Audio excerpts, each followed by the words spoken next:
بسم الله الرحمن الرحيم الحمد لله رب العالمين والصلاة والسلام على نبينا محمد وعلى آله وأصحابه وسلم تسليما مزيدا ثم ما بعد إخوة الكرام السلام عليكم ورحمة الله وبركاته.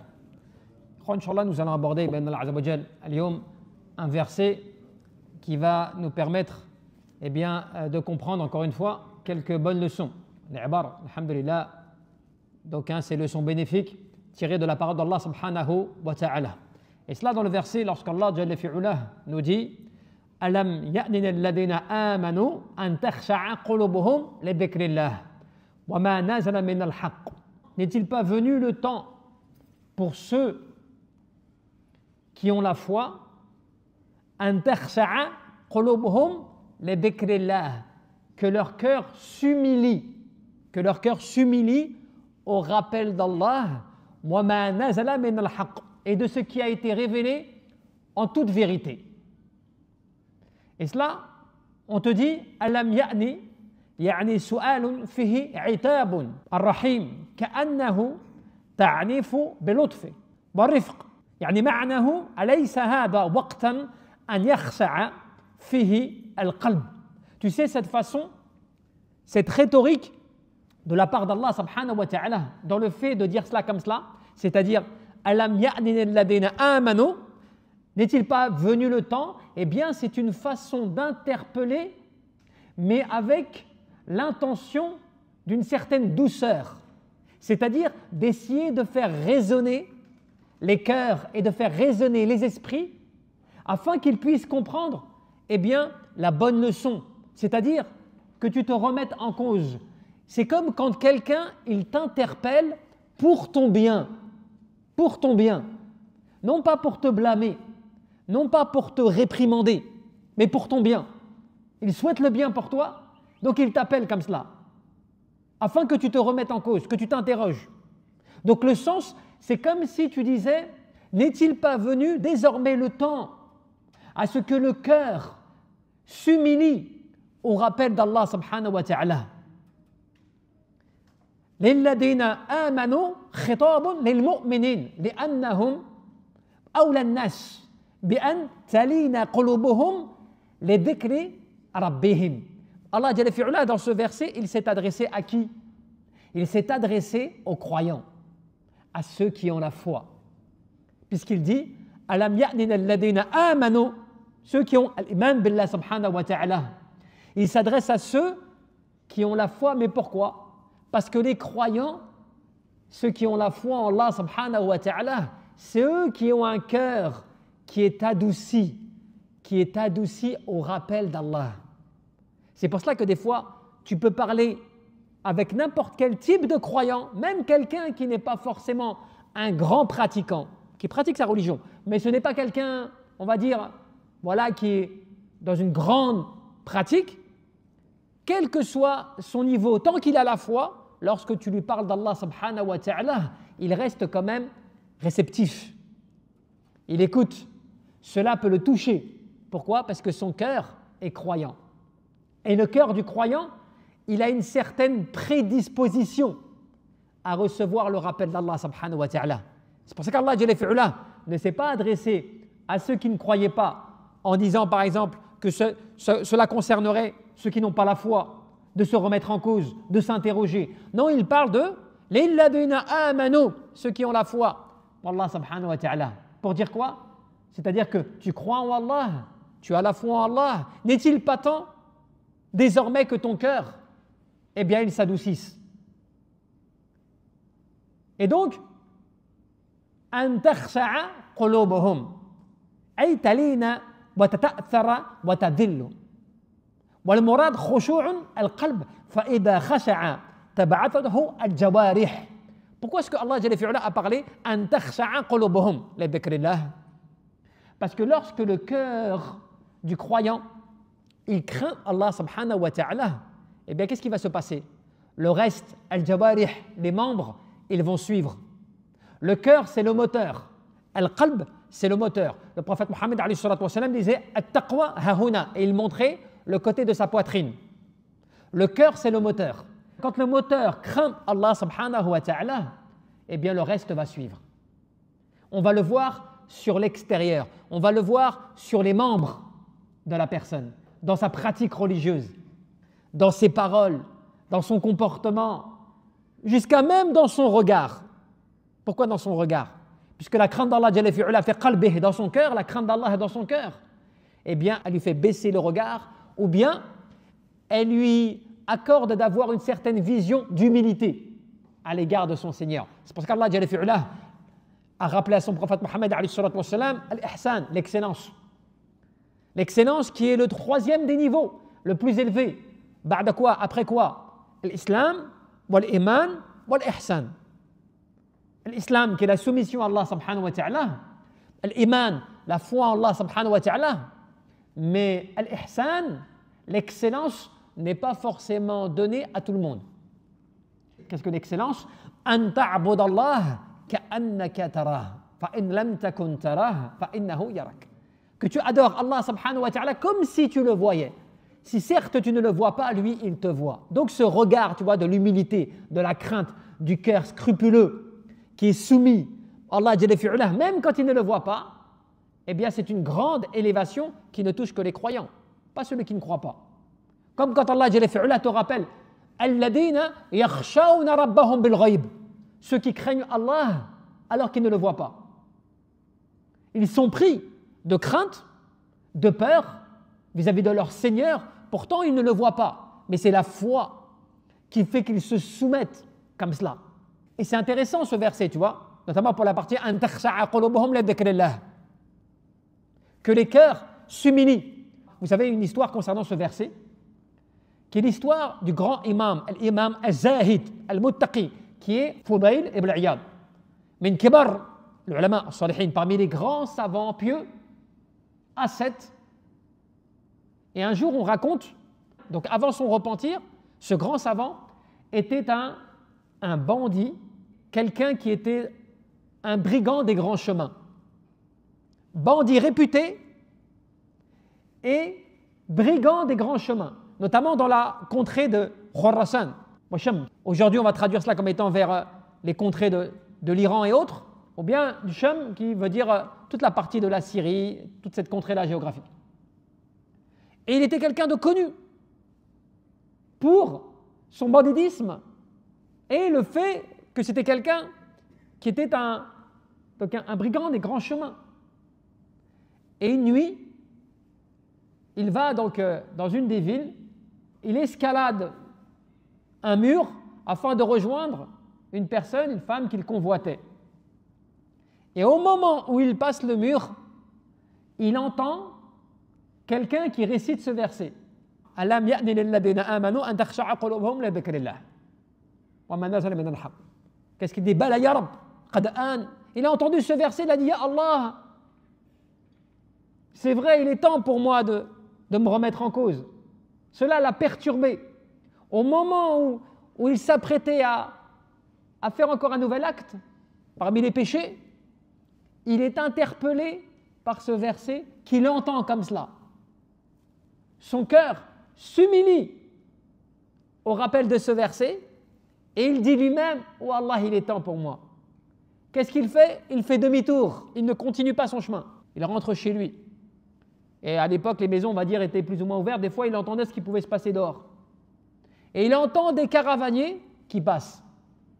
Et ces caravaniers disent « Il faut que l'on se dépêche, car dans cette contrée-là, il y a Fudayl ibn Iyad, ce grand bandit des chemins, et s'il nous aperçoit, il va nous dépouiller. » Il entend cela encore et il se lamente. Il le dit « Subhanallah, comment est-ce possible d'avoir une réputation comme cela? Déjà avec ce que j'ai fait précédemment, en plus de cela, les gens ont peur de moi et ils ont peur pour des choses que je fais qui sont mauvaises. Et de là, il s'est dit non, je ne peux pas accepter cela de moi. Et il s'est repenti, d'un repentir sincère. Et voyez ce qu'il est devenu. Je vous invite à lire sa biographie, que vous retrouvez dans les plus grands ouvrages, parmi ceux qui nous ont précédés, Siyar A'lamun Nubala, Ibn Jawzi et d'autres, qui vous content son histoire.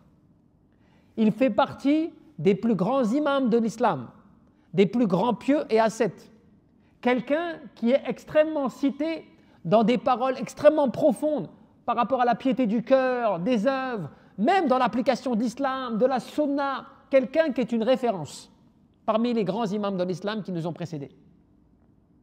Cela veut dire quoi? La taqnatu min rahmatillah, ne désespère pas de la miséricorde d'Allah subhanahu wa ta'ala. Qu'est-ce que cela veut dire? Quel que soit ton passif, quel que soit ce que tu as fait dans le passé, tu peux devenir bien meilleur, je dirais même bien plus élevé encore. Cet homme-là, radhiyallahu anhu, son statut désormais connu, des siècles après, nous parlons de lui. Des siècles après, il est cité parmi les imams de référence. Alors que ceux qui l'avaient connu avant l'auraient jugé, auraient dit mais qu'est-ce que cet individu, comment est-ce que cette personne, voire même des gens aujourd'hui dont tu connais le passé, toi tu ne leur pardonnes pas, toi tu ne leur excuses pas leur passé. Pourtant tu les vois dans l'adoration d'Allah subhanahu wa ta'ala, tu le vois qu'il est dévoué à Allah azza wa jal, tu le vois qu'il s'est repenti, que c'est quelqu'un qui est un autre homme, un autre individu, mais toi tu te rappelles que le passé. Oui mais avant je me rappelle, ah je sais comment ce qu'il était avant, ah je connais des histoires sur lui, j'ai des dossiers sur lui. Il n'y a que toi qui as cela, puisqu'Allah lui a pardonné peut-être et Allah l'a élevé. La preuve en est que tu as des gens comme cela qui ont été élevés, qui font partie min awliya Allah subhanahu wa ta'ala, parmi les rapprochés d'Allah subhanahu wa ta'ala. Rabbama. Quand tu vois leur vie, comment est-ce qu'ils sont partis, tous les signes indiquent leur haut degré et leur haut niveau. Unanimité des grands savants de l'islam sur son compte. Subhanallah. Alors que c'était quelqu'un qui faisait partie, avant cela, avant son repentir, eh bien des personnes les plus craintes dans sa contrée géographie. Cela pour dire quoi? Regardez à quel point le cœur, quand il s'humilie pour Allah subhanahu wa ta'ala, et surtout qu'il est sincère, qu'il ait fait l'ikhlas dans la sincérité à l'égard d'Allah, regardez comment cela peut changer un individu. Cela peut transformer une personne. De toute façon, on a bien vu, tu as des gens des fois que tu as connus d'une manière et des années après, grâce à la religion, à la foi, ce n'est plus la même personne. Ce n'est plus le même individu. On dirait deux personnes totalement différentes, de par le fait de leur transformation. Sa transformation par la foi, par l'adoration d'Allah Azza wa Jal. Et donc le verset dit, à la fin, wa nazala min al-haqq, et de ce qui a été révélé de la vérité. Al-ayat, al-Qur'an, wal-tadhkir billah subhanahu wa ta'ala, wal-wahi, alladhi anzalahu. Ce qui a été révélé de la vérité, c'est quoi donc? C'est le Qur'an, le rappel d'Allah subhanahu wa ta'ala, la révélation. Et là c'est intéressant, je fais une petite parenthèse, tu as des gens aujourd'hui, dans les réseaux ou autres, eh bien qui remettent en cause même la religion elle-même, qui remettent en cause les fondements même de la religion, qui vont te faire croire, oui mais tu sais l'islam, ce n'est pas vraiment une religion à proprement parler, c'est quelque chose qui est une idée, une pensée, une voie. Tu n'es pas obligé d'être vraiment musulman tel que tu l'entends aujourd'hui avec des règles, des fondements, un cadre, des jugements, des savants, des commentateurs. Non, ce qui compte, c'est ta relation avec Allah, quel que soit le cheminement que tu mènes. Et tout le reste est plus ou moins une sorte d'invention des gens. Tu sais, le cadre, les règles, les fondements. Subhanallah. Allah, dans le Coran, il a cité plus de 30 fois l'obligation d'obéir à Allah subhanahu wa ta'ala et à son prophète. Ati'u Allah wa rasulah. Plus de 30 fois. Allah te dit bien, inna ad-din 'inda Allah al-islam. اتفق العلماء والمسلمين وأئمة الإسلام والكبار من الصالحين, tous les savants sont unanimes, tous les juristes de l'islam, tous les érudits de l'islam sont unanimes pour dire que dans ce verset, Allah parle de ad-din comme étant une religion. Mais la religion, bien sûr, ce n'est pas le terme tel qu'on le comprend comme cela, religion. Non, la religion c'est quoi? C'est la méthodologie, la méthode, la voie, l'adoration encadrée par des textes religieux révélés qui passent à travers la parole d'Allah et la sunna de son prophète Mohammed alayhi salatu wa sallam. Tout cela, ça constitue quoi? Ad-din. Bien sûr. Mais dans ce verset, inna ad-din 'inda Allah al-islam, eh bien Allah te dit le mode d'adoration, le fondement religieux, la méthodologie dans l'adoration d'Allah subhanahu wa ta'ala auprès d'Allah, c'est l'islam. Et le terme l'islam, il est propre à tous les prophètes, à tous les prophètes, du premier au dernier. Pourquoi? Parce que l'islam comprend quoi? Al-istislamu lillah, le fait d'une soumission à ton Seigneur. Donc ça rappelle le verset. An takhsha'a qulubuhum li dhikrillah, que les cœurs s'humilient au rappel d'Allah. Donc quand un musulman te dit que finalement il n'est pas très important de prendre en compte les avis des savants, les avis des exégèses, qu'il n'est pas important de revenir donc à ce que tout ce qui a pu avoir été dit, expliqué dans le passé, toutes les règles juridiques, les écoles juridiques, tout cela, c'est plus ou moins des inventions, des codes, des fondements que les gens ont inventés, que les gens ont mis en place, qui montrent une religion plus ou moins dure avec un code, avec des choses comme cela, permis, pas permis. Mais ce qu'on n'a pas compris, la religion de l'islam, dans ce bas monde, fit dunya, c'est une épreuve. Ta prière, ton jeûne, ton pèlerinage, la femme qui porte le hijab, tout cela et tout, c'est une épreuve, fit dunya. Pourquoi c'est une épreuve? Puisque fil jannah, au paradis, il n'y a plus de hijab, il n'y a plus de prière, il n'y a plus de ramadan, il n'y a plus de siyam, il n'y a plus de pèlerinage, il n'y a plus rien. Toutes les obligations religieuses auxquelles tu es soumis dans ce bas monde ne sont plus fil jannah au paradis. À part le rappel d'Allah à travers l'expression de al-tasbih, wal-takbir, wal-tahmid, wal-tahlil, tout cela qui s'exprime de manière naturelle à travers toute la création dans l'au-delà. Mais tous les ordres divins, eh bien, ne sont plus. Ben pourquoi cela? Parce que fait dunya, on veut tester ta soumission à Allah. Liyabluwakum ayyukum ahsanu amala. Nous allons vous mettre à l'épreuve afin de voir ceux d'entre vous quel est le mieux agir par rapport à l'ordre d'Allah. Ce n'est pas pareil. Donc quand on vient te dire non mais les codes, ceci, les commentateurs, mais Allah lui-même fait référence au fait que tu ne peux pas penser par toi-même, tu ne peux pas juger par toi-même, tu ne peux pas pratiquer tout seul comme cela, juste par ta pensée. Innama yakhsha Allah min ibadihi al-ulama, que certes ceux qui craignent le plus Allah, ce sont les savants. Allah t'a dit comme quoi, voilà la voie qu'il faut suivre. Alladina amanu wa rafa'a alladina utul ilma darajat, ceux qui ont la foi et que Allah il a élevé par la science certains parmi les musulmans, parmi les croyants. Qu'est-ce que cela veut dire? Cela veut dire que eh bien il y a des référents et des références auxquelles il faut s'attacher. Fas'alu ahla dhikri in kuntum la ta'lamun. Demandez aux gens du rappel si vous ne savez pas. Cela, c'est le rappel d'Allah, c'est la parole d'Allah. Comment après un adorateur, il peut dire non, mais moi, je vais penser par moi-même, et je vais agir par moi-même, je n'ai pas besoin d'avoir un commentateur, un savant, un érudit, une école, je ne sais quoi, pour pouvoir interpréter, expliquer, donner mon avis. Ce qui compte, c'est mon cœur avec Allah. Mais si ton cœur avec Allah, il est falsifié, il est perverti, et si même tu adores Allah d'une manière qui n'est pas légiférée, comment tu fais pour savoir? Comment tu fais pour mettre en application? Donc tu comprends que pourquoi Allah te dit de ce qui a été révélé de la vérité. C'est-à-dire que tu vas t'humilier dans le sens de la glorification, tu vois, du fait d'honorer ce qui a été révélé par Allah. Ce n'est pas pareil. Quand toi tu obéis à l'ordre d'Allah, eh bien c'est que tu fais preuve de soumission et de respect à l'égard de ton Seigneur et d'obéissance. Tu vois? Et c'est pour cela, regarde bien un petit peu ce verset qu'on a cité. D'accord? Ibn Mas'ud radhiyallahu anhu, min kibar as-sahaba. Abdullah ibn Mas'ud radhiyallahu anhu, qui était un des grands savants parmi les compagnons. Au point que le prophète Mohammed disait celui qui veut savoir comment est-ce que le Coran a été révélé, qu'il aille auprès de Abdullah ibn Mas'ud radhiyallahu anhu. Il était, comme on l'appelait comme cela, l'accord de l'islam, de par le fait de sa connaissance et de sa maîtrise, de la bonne compréhension du Coran. Et vous savez ce qu'il dit, Abdullah ibn Mas'ud de ce verset qu'on a cité? Il dit Ma kana bayna islamina wa bayna atabana Allah jalla fi'ala bihadihi al-ayah alam ya'ni lilladhina amanu illa arba'u sinin. Il dit entre notre conversion à l'islam et le fait que Allah nous a révélé ce verset, donc entre notre conversion à l'islam et la révélation de ce verset, de ce qui s'est passé, il y a eu 4 années. 4 années qui sont passées.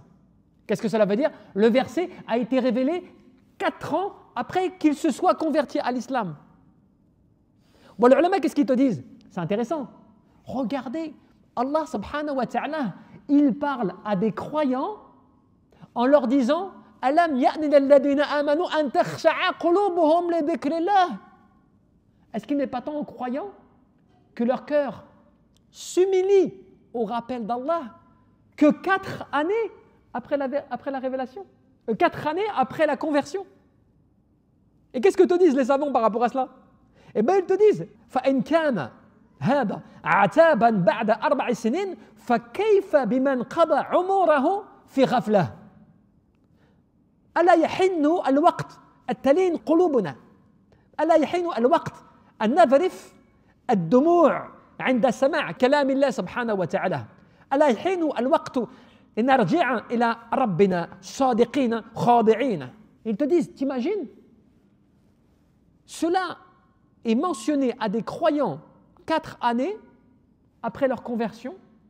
On leur rappelle, est-ce qu'il n'est pas temps pour eux que leur cœur s'humilie? Qu'en est-il alors pour nous? Quand tu vois que des décennies sont passées, des siècles sont passés, d'accord? Et pourtant, nous ne sommes toujours pas affectés véritablement par la parole d'Allah subhanahu wa ta'ala. Nos cœurs ne s'humilient pas véritablement à la parole d'Allah. Nous ne revenons pas sincèrement avec humilité, crainte et sincérité à l'égard de notre Seigneur.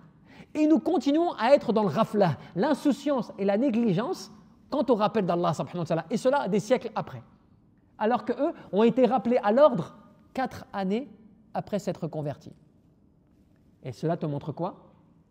Que ce Coran est intemporel, qu'il a besoin d'être rappelé jusqu'à la fin des temps. Parce que les croyants sont trop négligents, sont trop insouciants. Et tu le vois encore aujourd'hui quand les gens, eh bien désormais, s'éloignent du rappel d'Allah subhanahu wa ta'ala, ils s'éloignent du Coran, ils s'éloignent de ce qui va les éduquer, tu vois, le Coran, des choses comme cela, ils s'éloignent de tout cela. Et ils pensent que c'est normal, c'est la liberté, que tu n'as pas de contraintes, yani, fi d-din. Et cela te rappelle à quel point, eh bien, que tu ne dois pas retarder ton retour à Allah subhanahu wa ta'ala. Tu ne dois pas retarder ton repentir à Allah jalla fi'ulah. Tu ne dois pas retarder le fait de te rendre compte qu'il se peut, encore une fois, qu'Allah subhanahu wa ta'ala t'enlève de ce bas monde, te prenne de ce bas monde, et toi tu n'as pas eu le temps encore de t'humilier à l'égard de ton Seigneur, de te soumettre à l'égard de ton Seigneur, comme il te l'ordonne. Ya ayyuhalladhina amanu ittaqullah haqqa tuqatih wa la tamutunna illa wa antum muslimun. Ô vous les porteurs de la foi, encore une fois les croyants, craignez Allah d'une véritable crainte. Tu vois, taqullah haqqa tuqatih. Tu vois, haqqa taqwa, la vraie crainte. Craignez Allah véritablement d'une vraie crainte et ne mourrez qu'en étant totalement ou en totale soumission à l'égard d'Allah. Qu'est-ce que veut dire la soumission? Les gens ne comprennent pas des fois cela. La soumission, c'est le fait d'accepter, d'agréer tous les ordres divins, les commandements divins tirés du Coran et de la Sunna, comme cela est légiféré en islam. Cela, c'est la soumission. C'est une façon de se soumettre sincèrement à notre Seigneur par l'adoration, à l'islam ou lillah, d'être totalement soumis à Allah, an ta'bud Allah jalla fi'ulah. Jusqu'à la mort, tu adores ton Seigneur. Que tu adores ton Seigneur jusqu'à temps que vienne à toi cette certitude qu'est la mort.